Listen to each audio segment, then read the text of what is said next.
get to you, sir. Who's asking? Excuse me. I don't see nothing good about it. Well, I suppose I see things differently. Why, if I better create a mechanical change in my view on the world, I am strangely affected by sentiment. And if the human mind views the world as a matter of perspective, perhaps the world itself is produced by the mind. Do not be alarmed, good sir, seeing as I cannot tell for absolutely sure whether my senses report the truth or not. I act as if they do. As my friend Ralph Waldo Emerson says, We are not built like a ship to be tossed, but like a house to stand. meaning, of course, that all our lives are based on the assumption that the nature of the universe is constant. Unlike animals, we possess reason and therefore attach causes and spirits to that which, to mindless nature, appears stagnant and meaningless.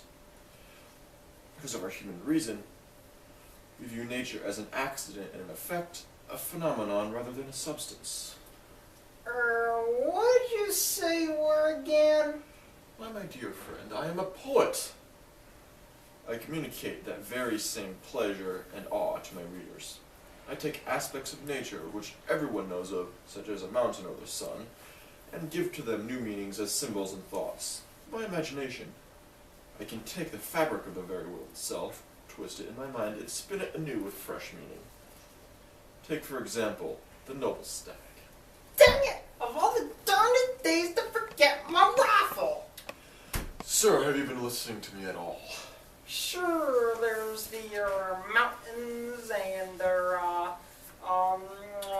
house ship and My friend Emerson said it well when he said, The perception of real affinities between events, that is to say, of ideal affinities, for those only are real, enables the poet thus to make free with the most imposing forms and phenomena of the world, and to assert the predominance of the soul.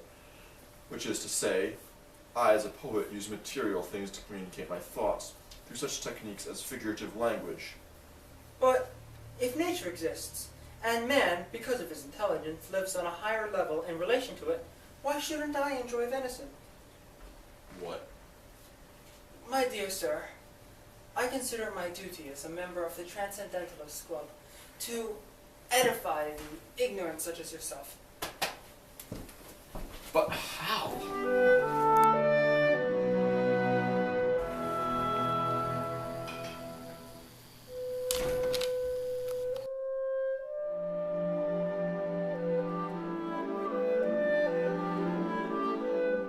Why, sir, are you a poet? Yes, I am. Why, sir, I'm a philosopher. Why, the difference between our crafts, as my friend Emerson says, is that The one proposes beauty as his main end, the other truth. Well, indeed. What is true is beautiful, and, of course, what is beautiful is true. well said, good sir. In addition, we both impart nature with a spiritual dimension, as we discover its laws. But what beautiful truths do you write now, my friend? What? No, these are my taxes. Well, good luck with that. Dang it, man.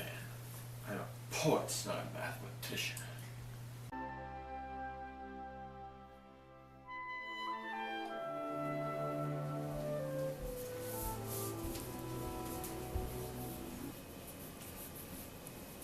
Hello, my good sir. Good evening. Why, are you a scientist? Why, yes I am. I, sir, am a philosopher. Our areas of interest have much in common. Oh, In both of our professions, the natural is subservient to the spiritual.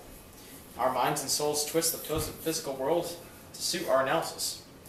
As my friend Ralph Waldo Emerson said, Intellectual science has been observed to beget invariably a doubt of the existence of matter. indeed.